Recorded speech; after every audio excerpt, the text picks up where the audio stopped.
week, the Miser brothers made some sort of backroom deal and brought all sorts of snow to Southtown, USA. Make sure you have your galoshes. It's altered the schedule a little bit. South Carolina-LSU now tonight. Still plenty to get to on the latest Gauer Hour. Rob Joyce, Megan Gauer. A couple of key injuries to discuss. One of the Big 12, one of the Big 10. Multiple top 10, multiple top 20 teams lose in the last few days. For one team, a couple of losses in the last couple of days. We'll talk about couple of teams we haven't spoken about a whole lot as well, because just how the schedule broke out. Exciting week as normal. But Megan, how are you in, I believe it's cold, Connecticut? Yes. Very cold. What's that temperature read? I think we're in double figures this morning at least. So we're at like 11 or something, which is That's a step up, right? Yeah, improvement from the last few mornings. Yeah, it was 17 when I asked our Amazon overlords what the temperature was this morning. I think we're going to hit 40 today, first time in like a week and a half. In North Carolina, that doesn't happen a whole lot. Where do you want to start? A lot happened, a couple of teams. Thursday wasn't as busy as the last couple of Thursdays have been. A couple of good games, Texas, Tennessee, Ohio State, Maryland. Big upset Wednesday, Oklahoma State getting right against TCU. Where do you want to start? Let's just start with Texas, Tennessee. It's at the top of the list. It's the big Fun one game from yesterday. Yes, fun game for sure. What were your big takeaways from it? That Texas did find a way to win a big game without making a three. So that's they good. Made one. Well, they made one. I mean, I think the story here really was like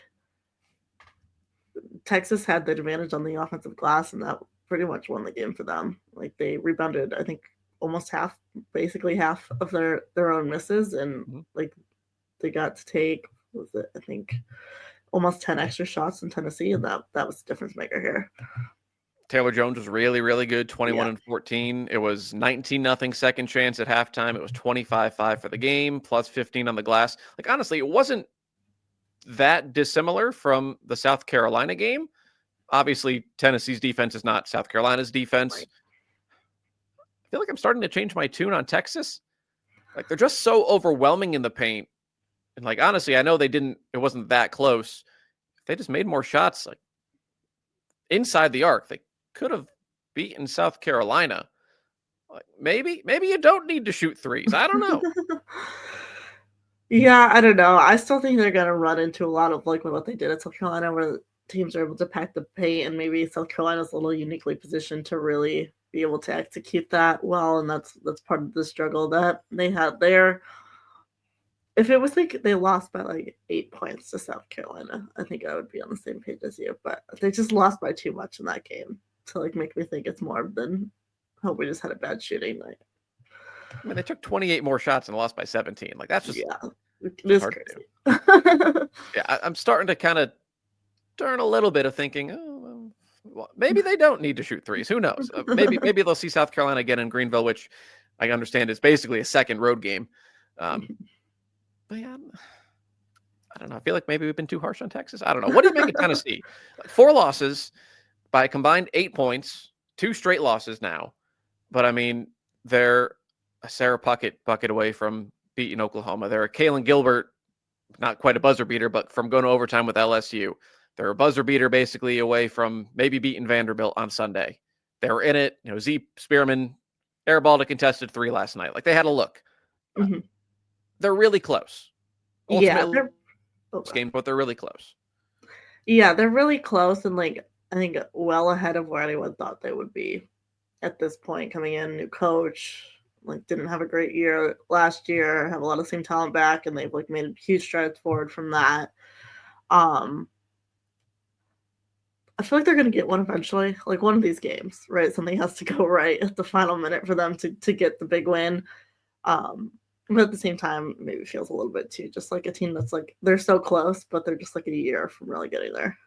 Right. So I think the difference, we've said a lot of similar things about Michigan. The difference is Michigan isn't losing these games by 1 or 2 points. They're in it for a half or for 3 quarters, and then the final few minutes isn't dramatic. Tennessee, they've had more entertaining games than anyone in the country. I mean, even some of their wins, Iowa comes to mind. Memphis, which you probably shouldn't be in a close game with Memphis into the 4th quarter, but alas, they've been in wildly entertaining games. Don't look at the rankings. Like they're going to fall in the rankings. They've lost their last 2. They were 17, 19, something like that. They're going to fall into the 20s. Don't listen to the rankings. I'll say that a couple times this year. They are not the 22nd best team in the country. They're probably better than that. I understand eventually you need to start to win. I think they'll get one eventually. Congrats to Coach Caldwell, by the way. Yeah. Uh, Yeah. going to be out. I could see, you're supposed to take 6 weeks. I know college basketball coaches are wired differently than the average folk. So I wouldn't be surprised if she was back a couple of weeks. But yeah, I'm not down and out on Tennessee despite Absolutely not, close no. losses, especially 3 of the 4 to top 15 teams, and Vanderbilt borderline top 25 team.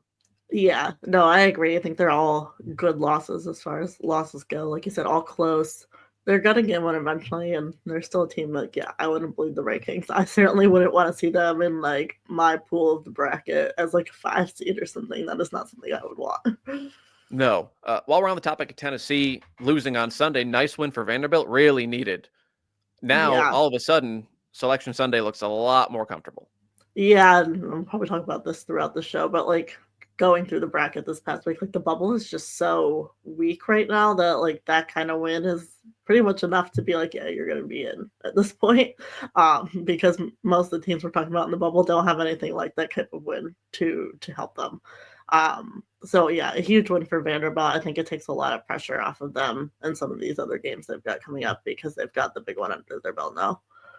The bubble, just go to the Big Ten standings and go to like, I don't know, 5th through 12th and draw the circle. That's the bubble. The whole Big Ten is the bubble. Yeah. Because you're looking at what? You're looking at high 30s, low to mid 40s in the net, right?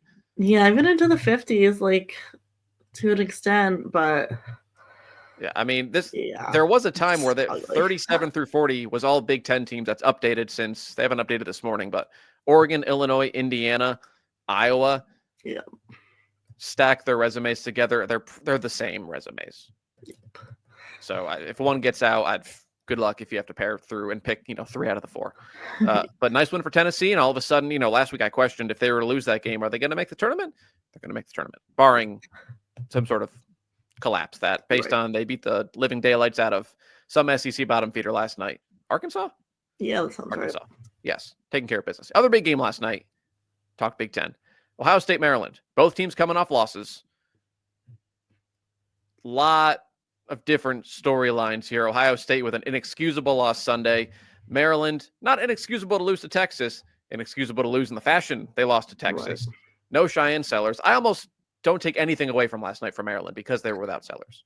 Yeah, I take nothing away from that game with Maryland. Obviously, Bree McDaniel, we haven't talked about this yet. No, she's out for the season. Awful, obviously. Which we But kind yeah, of assumed, right? Like we couldn't say that last week because they didn't say anything, but wasn't surprised when it came looked out. like it, yeah. And then no Cheyenne Sellers last night. So for Maryland, I agree. I don't take anything from this. I thought like when Ohio State was down in the first half, I was like, if Ohio State doesn't win this game, I'm totally out on them because if you can't beat Maryland without Bree McDaniel and without Cheyenne Sellers, and you just lost to Penn State, like we're not going to talk about you much. But they did pull it out, so I do think that's good for Ohio State. At least get back in the win column. I don't think it carries the weight of a win over Maryland that has the Cheyenne Sellers on the floor, but it's still at least a win. No, it'll look nice on paper, but if it's the difference of the committee isn't just computers, Right. they know. So I mean, nice comeback. Oh, I'm with you. I was ready to bury Ohio State. So that game, I missed most of the first half because that's middle of bedtime. See, it's 25-12. It's like what are we doing? Just ready to end them, and then they hit the reset button and they were fine. The Cambridge sisters were both really, really good, and they kind of just did what Ohio State does, right? They turned over Maryland, they took care of the ball, won the points off turnover battle, and in the end, they had the best player in Cambridge, and it wasn't that close. It doesn't excuse Sunday's loss. I understand they didn't have Cambridge. I don't care if you have Jelani Cambridge. Penn State, do you know how many wins they had in the top 3 quads going into Sunday? Penn State 1. 0. Oof, even worse than I thought. 9-0 against quad 4, 0-9 against the other 3 quads. Yeah, No field goals in the last 7 minutes, and you have Cody McMahon and Taylor Theory and a buttload of other players. It can't happen. No, that's the type of game that it sucks you don't have Jelani Cambridge. It shouldn't matter. You should be winning that game. You have enough talent that you should win that game regardless.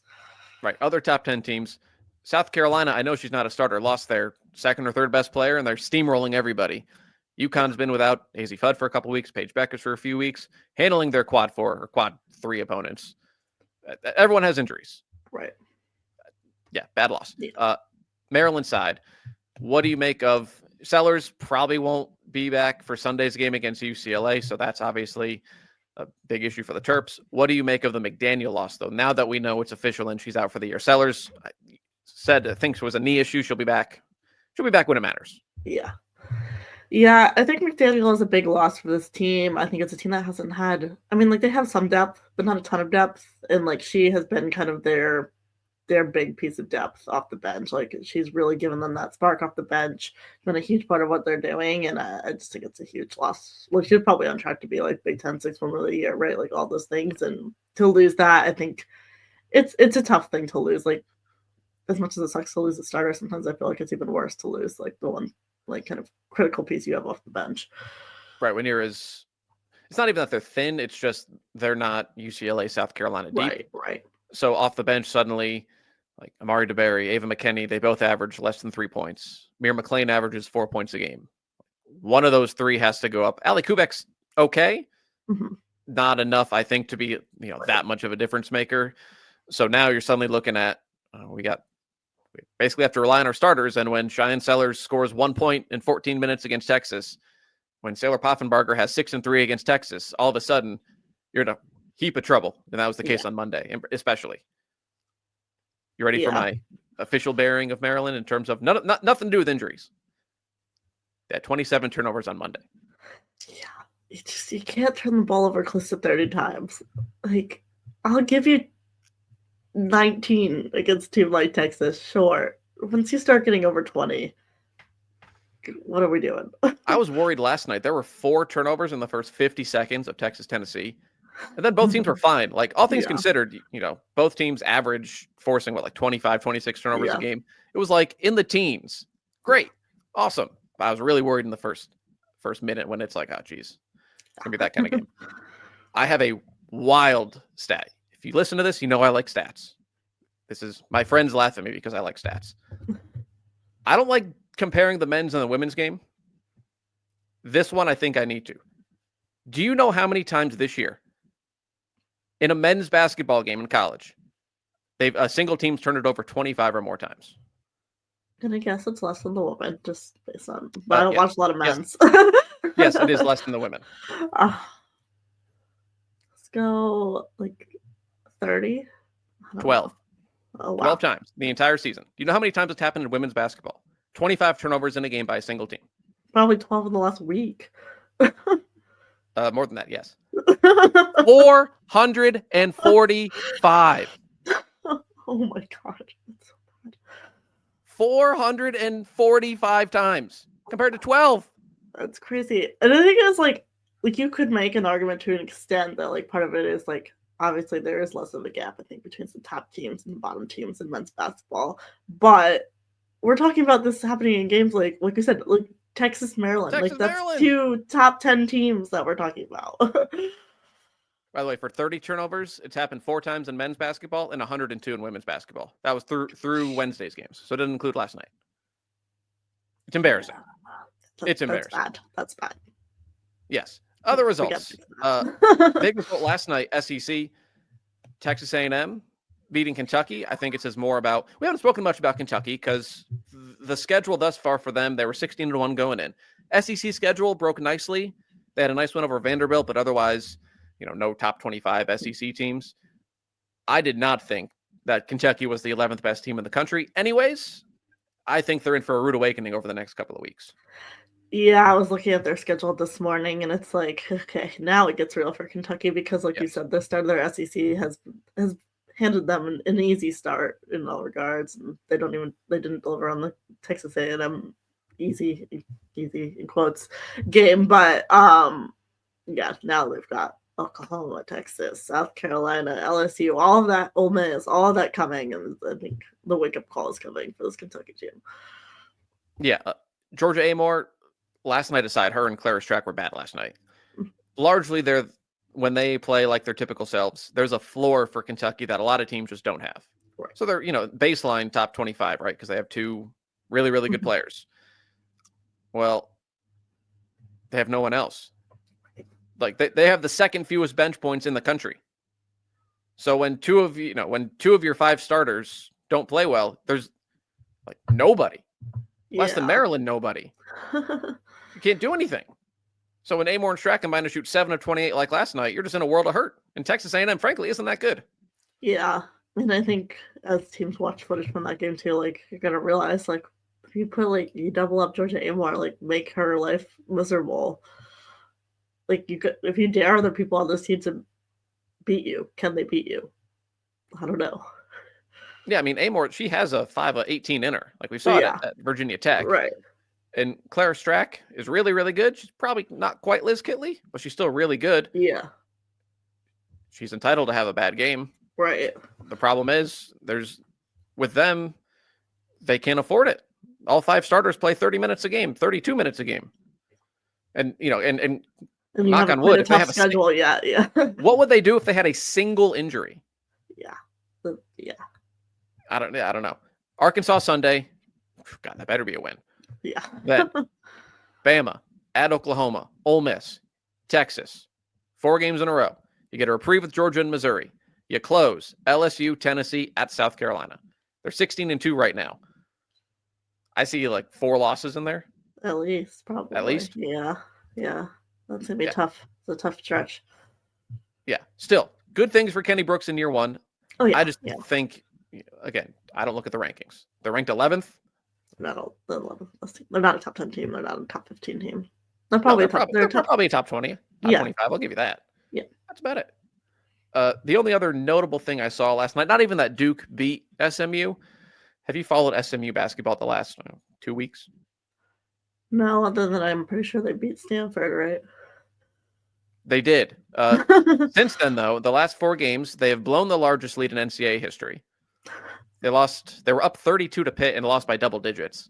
Oh, yes, I did. They put up 33 against North Carolina. There was a 4-quarter stretch, the second half against Pitt, and the first half against North Carolina. They were outscored 82-24. And then I'm not trying to making fun of them a little bit, but last night they had a 22-4 quarter against Duke. Like, welcome to the ACC. Tough sledding for SMU. Yeah, Duke looks a little bit better. We'll talk about them because they have a nice game Sunday against Georgia Tech coming up. Let's go to Wednesday. Oklahoma State beats TCU. I have no idea what to make of the result based on what I've seen from Oklahoma State the last couple of weeks and what we've seen from TCU. So wherever you want to take this. I didn't watch a ton of this game because I did, for some reason, drive to the frozen tundra of stores to watch them beat Nova by good game. 40 points or whatever it was, 50 points. But yeah, Oklahoma State, like, it's really hard to make anything of this team. Because like I said, they just lost to Houston last week, which we talked about, and now you go and beat TCU. So I don't know. This team, I have no idea what to expect from Oklahoma State on any given night. And then for TCU, I felt like this was a disappointing loss, and just in that we haven't really seen them play a big game since that Notre Dame game. Obviously, they won that game. That's one of the best ones you can have right now. But I don't know. Like, I feel like I need to see them play a couple more big games to know, like, how for real this team is. And obviously, like, you have Haley Van Lith and Sedona Prince. So kind of like we talked about with Kentucky, like your floor is already higher than most. But at the same time, like, is this a top 10 team? I don't know. Yeah, I mean, you can basically copy paste the Kentucky thing. They're really thin. Right. Prince was great. She had 33 and 10 in a couple blocks. Like, she was her normal self. But when Van Lith and Madison Connor have 22 shots and only get 21 points, there's just not a great deal behind them if they have an off night. Right. So when you go, when you turn the ball over 5 times in the fourth quarter and only make 3 field goals, I guess you just feed Prince a million times. But, like, at some point, yeah, it's not a bad loss. It's a quad 1 loss. Right. What is TCU's cushion for hosting? Like, I feel like, if the season ended right now, they'd be a host. And they probably have 1 or 2 more losses, and they would still host. I'm more curious. Yeah, I'm looking to the right because I have my bracket on the whiteboard over there. It's hard to say because, I don't know. Like, I feel like there's like the overall bubble this week. I also feel like the hosting bubble is kind of weak. Like I think I had NC State hosting this week, and then I think they lost. So No, they that's not good. didn't. Oh, they didn't. Big win over at the Dome against Syracuse, who is a dreadfully bad ACC team this year. Nice job, NC State, not messing it up. Okay, so they'll stay there for now. But my point is just that, like, I don't know. I feel like there's a pretty big drop pretty quickly in like the quality of resumes right now. So I think TCU has less of a margin for error because there's not a lot of opportunities to pick up big wins in the Big 12. Like, you can get a good win over Baylor, you can get a good win over Kansas State. That's West Virginia, I guess, but like, you don't have a lot of time. Like, a lot of these other teams are going to have opportunities to pick up wins that make more of a statement. But at the same time, if they don't like lose a bunch of games, like I think they have a decent cushion right now. When is the first reveal? I tried to look that up the other day, and I have not seen anything because I'm also very interested to see that because it's the first time we've had quads, so it's a little like I'm interested to see how the committee's looking at things. It's gotta be. I It's feel like the first usually one's like normally the end of January-ish. I looked last year's was the first one was like Valentine's Day-ish, like mid-February. It was later, so that might be why we don't know yet because it's still like. Oh yes, the first 3 or 4 reveal weeks was out. yes, February 15th, February 14th. Okay, so we have a few more weeks still. Yeah, I'd be very interested because I mean TCU outside of UCLA probably has the best win in the country. Yeah, Neutral against Notre Dame. Yeah. And then Oklahoma State. This pretty much negates the Houston loss. Like really, really good win, really, really bad loss. Great. Yeah. They're They probably just saved firmly in. themselves from being in trouble. Yeah. Another team in the Big 12 who we don't really talk about Baylor, but nice showing against UCLA. I thought, I mean, it's 17, 18-2, and you're thinking like, geez, I can turn the game off. No, they made a game of it. Yeah, no, I thought they played well. I mean, they fell apart a little bit in the fourth quarter for them, but they went down early, like you said. They fought back. They made it a game. Never really felt like they were going to win it, but it was a good showing. And I feel like we've talked about how it feels like this Baylor team's getting there, and I still feel that way after the UCLA game. Obviously, they didn't know when to match up with Warren Betts, and that's hard, but I thought it was a good effort from them. Yeah, I was disappointed by Aaronette Vonleh. She basically no-showed, no field goals in 14, 15 minutes. Yeah. Faces Sedona Prince next week, one of these days. Sunday, Thursday, we'll get to it. But another chance for her to get right against one of the best bigs in the country. Lauren Betts is my national player of the year right now. Yeah, she's really, really, really good. Yeah. Spoiler. Yeah, and I feel like we talked about this last week. I feel like she's just not being talked about, and I think it's like a product of the schedule that UCLA has played. But now that they're getting into, I mean, the Baylor game, they're getting into Big Ten play. I mean, even just like playing like Rutgers, which is not an exciting game. Like the stat line she put up last night, I forget what it was, like 25, 13, and like 5 or something. It was insane. Yeah, 9 blocks on Monday. I will pull up. I saw she had a stat line last night. Yeah. But again, it was Rutgers, so yeah. Generally on Thursdays, if you're playing a bottom feeder, I'm not probably watching your game. I just there's too many other. Yeah, 25, 13, and 5, and she was 12 of 16 shooting. She had a couple of assists. That's the thing with me too. It's she's so efficient scoring. She's over 60% field goals. Right. She gets her rebounds, of course. She gets her blocks. She dishes it out. You don't see too many. It's only 2.5 assists per game, but you just don't see too many 6'6" forwards do that. Like Ayoka Lee, we can talk about her injury in a second, has 6 assists the entire season. Yeah. And Lauren Betts is getting 2-3 a game. Yeah. So I'm ready to, right now, she's my national player of the year on January 24th. In fact, I can predict, like, first team All-American, I think is set, barring an injury. Yeah. Hidalgo, Watkins, Beckers, Anissa Morrow, Lauren Betts. Those are your first team All-Americans. I agree. I don't really think there's much debate to be had there. Yeah, I think we had this 2 years ago, year 1 of this pod. I think we had a similar thing in January, and those were the 5 All-Americans. Like, they're the 5 best players in the country. Sedona Prince, I think, is the only one who has a chance. But again, if you're looking positionally, LSU is probably going to be ranked higher than TCU, and she's not Lauren Betts. Yeah. Also, your reminder that I saw some discourse after UCLA. It was a game in the fourth quarter. I don't care who's the number 1 team in the country. It doesn't matter. It really doesn't matter. The AP poll is it does not matter at all.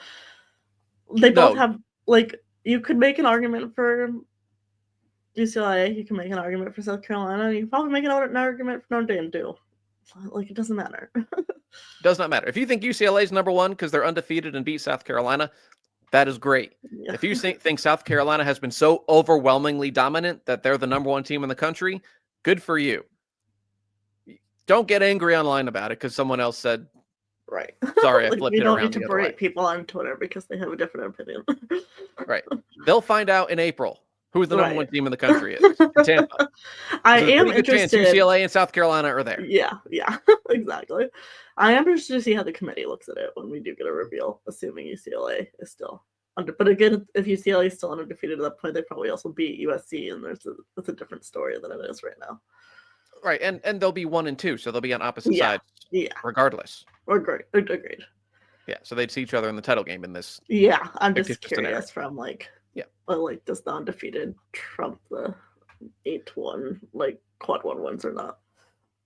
Right, because right now it's 8-5 in quad 1 wins. They both have 3 quad 2 wins. So yeah, South Carolina just has more. They have a chance. They played tonight. Supposed to be last night. They played tonight at 5 to beat LSU. So yeah, it is interesting. It's just it's not worth getting angry about. I'm just, as a bracket person, I'm curious. But yeah, nothing to be mad online about. Quick hit from last weekend. Actually, we don't have to quick hit. K-State. Very similar to last year. They lose Ayoka Lee.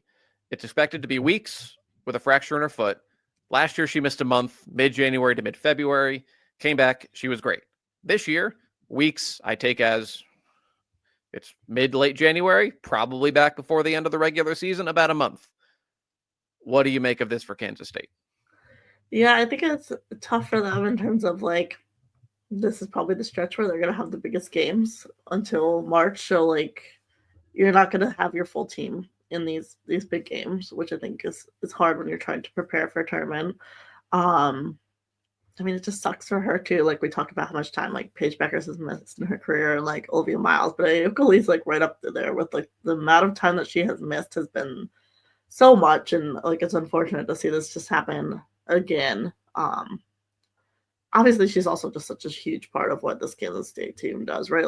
A large part of why they're a top 10 team in the country is her presence in the side, and not having that takes a big piece out of this Kansas State team, and I think makes this upcoming Big 12 slate a lot more difficult for them. Yeah, she missed all of 22-23. She missed the month last year.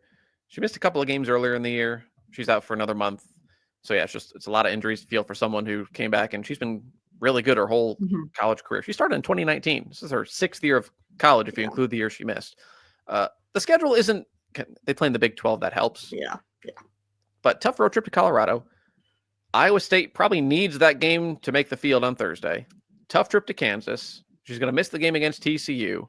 She's probably going to miss the road trip to Stillwater. So only one of these is a top 25 opponent. They're still all good to very good teams to varying degrees. Yeah, I think your margin for error as Kansas State just gets so much smaller without her on the court. I think you have just a clear advantage, and maybe all of those games except for TCU with Ayoka Lee, and now all of a sudden you don't. So I don't remember where they were last year when she got hurt record-wise. They're 19-1. They dropped to a 4 seed. Yes, they dropped to a 4 seed last year because they lost at home to Colorado in the second round. Yeah. I could see a similar drop. Barring them going winless in the next month and getting, they have a 6 next to their in the loss column. Yeah. I think they're in decent shape to host still. I would agree. And I mean, if she's back right by the time playing Big 12 tournament and all that stuff, the committee is going to consider that they didn't have her. And obviously, like we said, she's such a huge piece of this team, and it's a high profile enough team that that's not going to get missed when you're seeding. So I think they're probably fine unless they, like you say, they go winless or something or really drop a couple real bad ones, but they're probably fine. Yeah, at least this stretch in the Big 12, outside of February 12th at Cincinnati, if you lose any of the next 5 games, they're not bad losses. Quad 3, Quad 4 losses. Yeah. They're not Houston type loss. So yeah, I think they have wiggle room there. Might just see a similar drop. They were a top probably 1 or 2 seed, and they wound up being a 4. Takeaways from USC Indiana. My takeaway was I think there's only 3 teams that I can realistically see winning it all: South Carolina, UCLA, Notre Dame. I'm not saying USC can't. Yeah, I feel like there's something missing. Yeah, I agree. I think there's clearly the top three, and then like USC, UConn. I guess you can throw Texas in there if you're back on them. I don't know. I still don't put Texas in there. That are like the next tier. Like they probably could win it all, but like it's just not quite the level of the other three at all. And yeah, I do feel like that for USC. I think it's just they're too young. I think that's part of it. Like I think next year, this team probably challenges to win a national championship easily. They might be one of the best, easily the best team in the country, one of the best teams in the country next year. But I feel like their depth is just a little bit too young. Like you've got Juju, you've got Kiki Ariafa, and you've got Rhea Marshall, but then you're relying a lot on freshmen, and that's just hard. Yeah, if you told me that Juju went on a Caitlin Clark like type of historic run and they won it all, I wouldn't be that surprised. I just think if you play the tournament 100 times, South Carolina wins it 35%, UCLA wins it 33%, Notre Dame wins it 15%, and then it's like USC's probably fourth on that list. It's just a distant fourth. Nice comeback over Indiana, nonetheless on the road in a tough environment. Oklahoma. I said I thought it'd be close on Sunday. Whoops. It was over. It was over real fast. Yeah, that one was after the first quarter, you could turn it off type of game. I mean, full Wiley. Yeah. It was a really bad shot. Like, they had 15 seconds to close out the first quarter, and she's chucking up a 33-footer. It's just really badass when it goes in. Yeah. They have a big one Thursday. We can talk about them. They play LSU, but yeah, my opinion on Oklahoma is drastically changed in the last few weeks because they don't stop turning the ball over, and eventually it's who you are. Right. And then I'm ready to call it. I don't know. I didn't look at the latest bracketology. Stanford blown out at Duke, lost last night. Goodbye, finito. See you next year. The Nets, okay. They're 10-9. Thanks for playing. I think the only thing that can save them is they like pull off like the impossible and like get some big win. Like you beat you beat Notre Dame. Maybe we'll talk about it, but like that's not gonna happen. So I feel the same way about Iowa State. I'll give them one more chance because they play Kansas State on Thursday, a shorthanded Kansas State. If they lose that, goodbye. Probably them too, yeah. See you next year. Disappointing. Yeah. They no-showed at West Virginia. It's like at some point, you got to start winning games. Not even to win. Like, be competitive. Mm-hmm. Yeah. Those are my takeaways from Sunday. Yeah, no, I agree. I think I had Stanford first 4 out, but they're dropping to the bottom of that list. That lost last night probably puts them further down. And then Iowa State is the last team in. Yeah, last team in. But yes, they probably are right now. I'm ready to say they're going to lose more games. Yeah, exactly. All right, a lot of games to get to over the next week. We talked about it last week because we thought it would play, and then it snowed a foot in Louisiana, and that doesn't happen. South Carolina-LSU rescheduled. We can, rehash some of last week. Until proven otherwise, South Carolina's back in the mode of, I assume they will win somewhat comfortably until they don't. Yeah, I agree. I fully expect them to win this, even though it's on the road. Or is it on the road? No, it's at Colonial Life. Oh, sorry. I was thinking because of the snow in Louisiana. But no, people complain, why didn't LSU leave earlier? Well, they were at Florida on Sunday. Yeah. So you're not prepared to you probably don't have clothes or, accommodations. It's not easy to just get on a plane. I know they charter everywhere, but like, it's not just a plane chilling until you're on a whim. K-Bulky's not that powerful. No. So, yeah, I saw a bunch of people whining about why they couldn't just leave earlier. It takes effort to move a traveling party of 30 people on a day's notice when there's an impending storm coming. Continue. But yes, the game's in Columbia. Yeah. So, yeah, I mean, especially at home, like, I fully expect South Carolina to win this. I'm most interested in seeing, like, how LSU competes, though. I think not surprising that we're saying this, but, like, we just haven't seen them play a ton of teams, right? So I think they're kind of part of that next tier of the best teams in the country, but we haven't seen them against that top tier. So I just think we are going to, regardless of the outcome of this game, learn a lot about LSU from this one.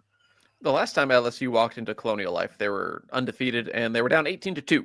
And they also won the national championship. So, take what you get. Yeah.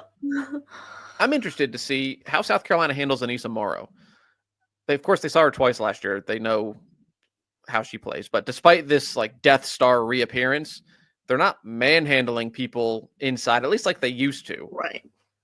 And rebound-wise in particular. Morrow's the best pure rebounder in the country. If they can stop the second chance points, that's what keeps LSU in the game, I think. Now, if they go one and done and they struggle shooting the ball, then I think they're in trouble. I'm just interested to see how they handle Morrow in particular.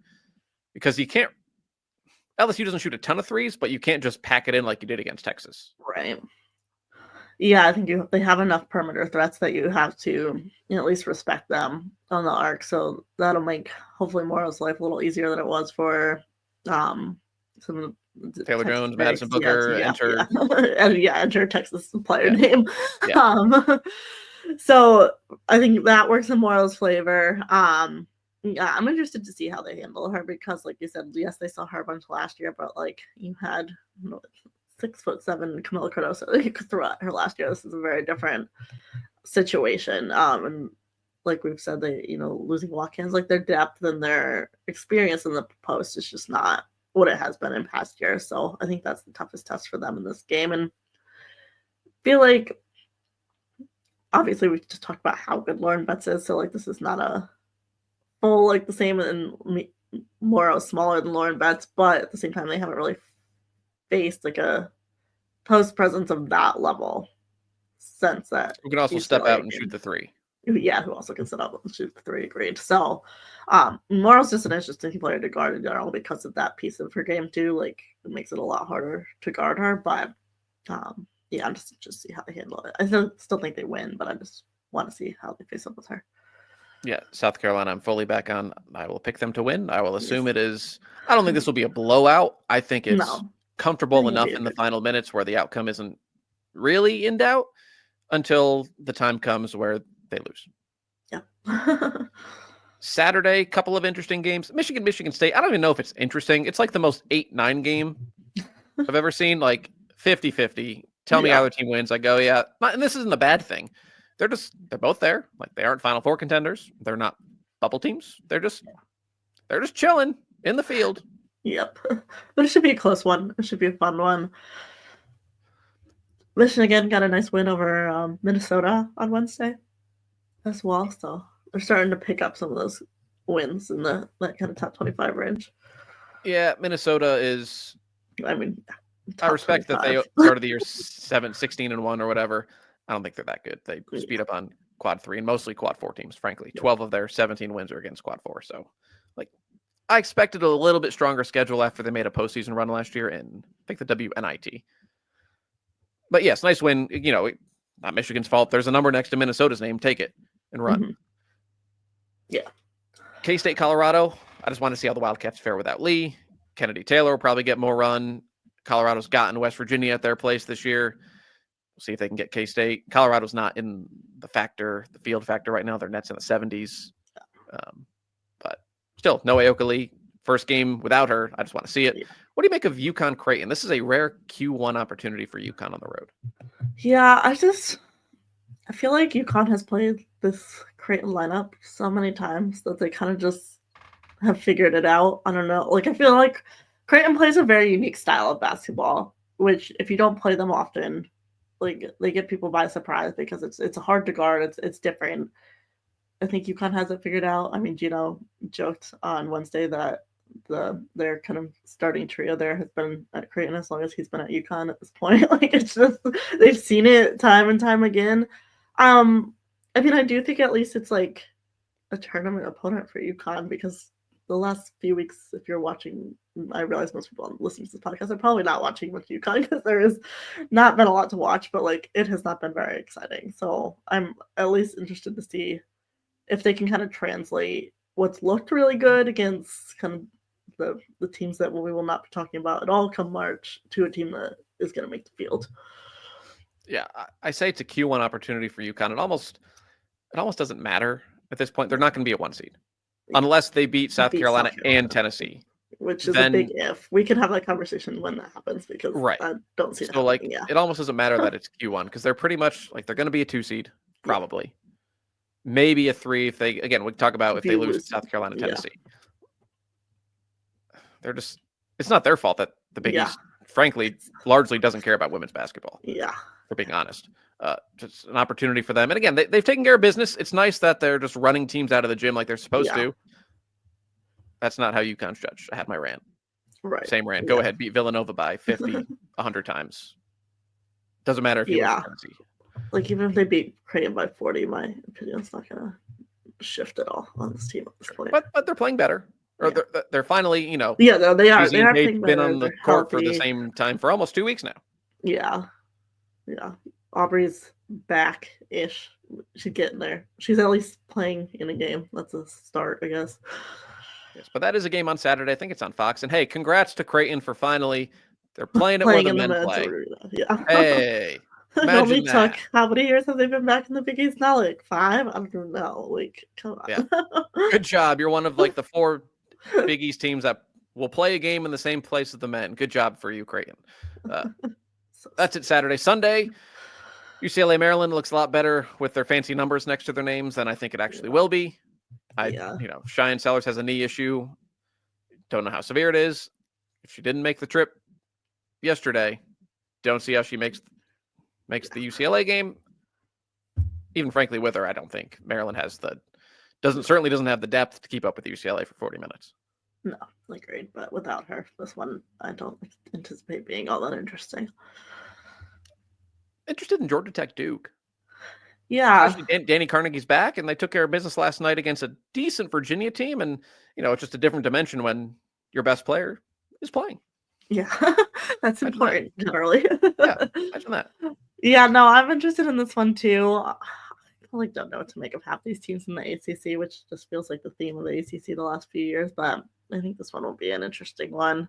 Like you said, Georgia Tech having Carnegie back, I'm kind of interested to see kind of where they go for the next few weeks now that they are back to their lineup. I think it was hard to figure out what to make of them, not knowing when she would be back. And yes, they dropped a few without her, and probably to be expected. They're not deep, but what do they look like now that they've got back to a full rotation and against a deep team? I don't know. Like they've had their hiccups, but I feel like this is starting to look like what we expect of a Duke team.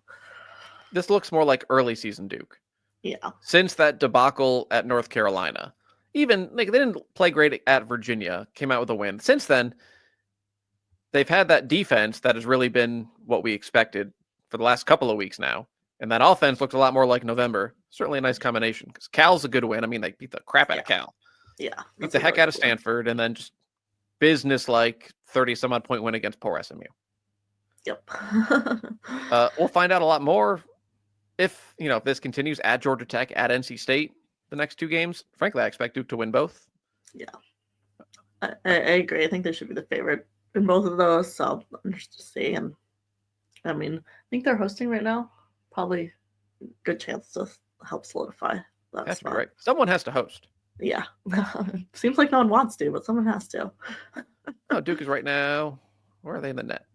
They're top 10 in the net. Yeah, they're 16-4. They played a tough wins. schedule. Yeah. I think I have them as a 4 right now, but once they drop a bunch of these, I think they got a good shot at staying there. Another one I'm excited for Sunday. I don't think either team is ranked, but Alabama Vanderbilt. They're 2 programs in similar places. They're both tournament teams. It's not like Michigan State. Both are just kind of hanging out in the field. Like neither one's Final Four caliber, neither is bubbly, but at the very least, like you're looking for a bye in the SEC tournament. It's a gettable quad 1 opportunity for both teams. Yeah, I'm looking forward to it. Yeah, agreed. Like Vandy coming off the big win too over Tennessee. Like, can they get? I know this one doesn't have the number next to it, but like I still feel like Alabama's a really good win. And then for the flip side, I think Alabama getting comfortably in the field, but can you get some of those mid-tier SEC games? Because we've seen them kind of fall short in the big ones. Yeah, there aren't too many like gettable quad 1 games. Yeah. Not expecting Alabama to beat the Texases or Vanderbilt to beat the Texases, the South Carolinas of the world. So when you get a Q1 opportunity like hosting Tennessee and winning, going to Alabama, or in Alabama's case, hosting Vanderbilt, take advantage. Yeah. Lastly, Sunday, TCU Baylor. How does TCU respond? Their top end talent is better than Baylor's. They aren't as deep. I think I kind of want them to come out and show like they have to prove something. Yeah, I agree. I'm also interested to see how Baylor looks in this one, right? Like we saw, obviously, them fall short against UCLA. That was expected. This is kind of a step back from that game. Like, can they? I think they compete. Can they get a win here too? I feel like Baylor is just a team that like needs to get one of these eventually. Yeah, I mean, how does Aaron Vonleh respond? No points, 4 turnovers, 10 minutes against Lauren Betts. Sedona Prince is having an All-American year. You're going to let it happen again? Or can you, I don't expect, I expect Prince to outproduce her. Can they slow her down enough where there's enough other pieces around Baylor to potentially pull off a win? I'll take it. That TCU, I don't know how much that matters because they're close by. Yeah. I'll take TCU still. Yeah, I still got to go with TCU, but I think Baylor puts up a good fight. I think it's close. Monday, I know South Carolina has one big game tonight. They have another one Monday. They're going to go to Knoxville. Loudest crowd they're going to see all year. Does Tennessee have a shot? I think I'm going to default back to what we said about South Carolina-LSU, which is like I'm going to pick South Carolina until they show me something otherwise. I just don't see this one in the cards for Tennessee. They're good. They're just like, and they're going to get one eventually. I just don't think it's going to be this one. No. If you're looking for a recipe, can they make enough threes? They took fewer threes last night than I anticipated them taking, especially the first 3 quarters. I think it was partly of them wisely just taking what Texas was giving them. Right. And then, they made enough of them that started to open up a little bit in the perimeter. They made a couple, they got going.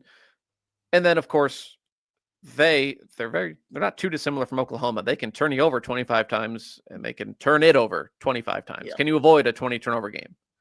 If you do that against South Carolina, you're toast. Yeah. If they're gonna do it, like you said, they can't turn the ball over. And then, I mean, if they get like ridiculously hot from 3, like the way that Tennessee plays, they have a lot of variability because of that. So there's a path. I don't think it's a likely one. Yes. Speaking of Oklahoma, they play LSU on Thursday. I'm becoming wildly unimpressed with Oklahoma. They don't have any bad losses. Like even at Mississippi State isn't a bad loss. There's more to winning games than figuring out how to score a billion points. Like I don't think they'll get blown out. I just don't trust them to get enough stops against LSU. I don't think they're going to take care of the ball enough against LSU. Their biggest hope, I think, frankly, is that LSU has one of those lazy quarters and Oklahoma just runs it up for 10 minutes enough where they hang around or win it.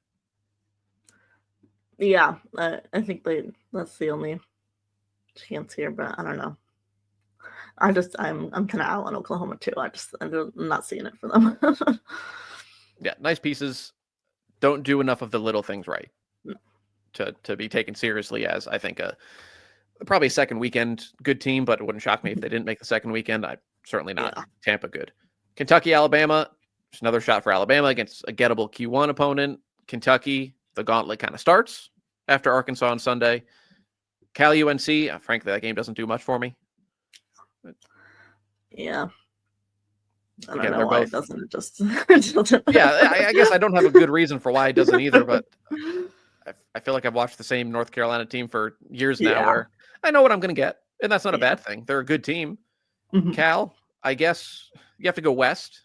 That's been troublesome for teams this year, just like it's been troublesome for Cal to go east and go to Duke and lose by 100 billion points. Also, what time is that game tip? Do I want to know what time that game tips? Oh, it's a Thursday though, not a Friday. I can't relive my Pac-12 glory days. Yeah, but that's gotta be a late sucker. That is 10 o'clock on ACC Extra. Because I'm sure ACC Network has some rousing programming on Thursday night that they couldn't bother to put that on real TV. Understand a lot. Okay. Oh, by the way, yes, you can move games on TV because it was you can move tip times. It's not that hard. They moved Texas Tennessee up an hour to put it on ESPN. Imagine that. They could have put LSU Tennessee on real TV because they found a way to move South Carolina LSU multiple days. It's amazing how when you care, you can put games on TV, but you know. anyways, okay. Honestly, biggest game on Thursday, I think. Probably also not on TV. Probably stream only. Yes, likely. This is a serious conversation. I'm not being facetious, listeners. Harvard-Columbia is a big game Thursday. Give me the breakdown, Megan. Does Harvard need a win for its at-large hopes? I think so. I think Harvard's in an interesting spot where, like, they've got some really good wins. They've also got some not so great losses. So I think they kind of need this one for its at-large hopes. That said, like I've said like 3 times this podcast, like the bubble is so weak, so it's really hard to tell. Like, depends what's going to happen elsewhere. But Harvard's in a situation, unlike a lot of these other Big Ten teams, where like there's not an opportunity for them to go knock off like a Ohio State or a Maryland or like a win like that that's going to carry a lot of weight anymore. So I think they need this one from that regard, and that they don't have that opportunity. So you got to get the opportunity that you have, and like this is the opportunity you have. There are 3 really good teams in the Ivy. Harvard, top 40 in the net. Princeton and Columbia are both top 50. Princeton and Columbia aren't going to be at-large teams. Is the best case for the Ivy would be Harvard wins out and then loses to one of those 2 in the Ivy championship game?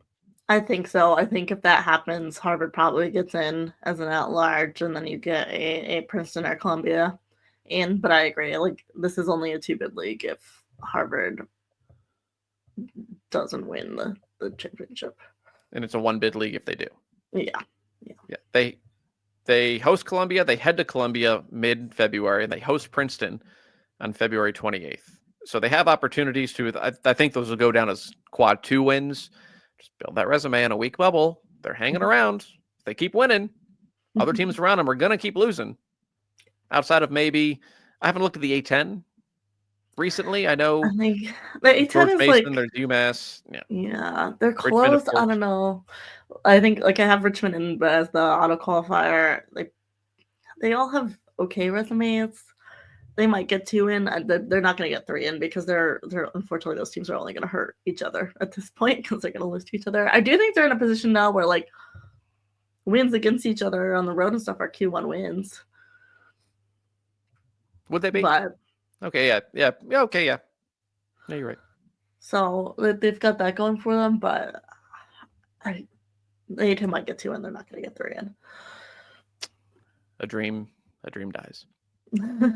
Well, on that note, enjoy the games tonight, 5:00 Eastern, South Carolina-LSU. We got games all weekend, just like normal. We'll be back next Friday to talk about it all and get you set because February is coming, and that means eventually we'll have a bracket reveal. The bubble will actually start to take shape. We got a lot to look forward to. Megan, enjoy the weekend. We'll talk to you next week. Good.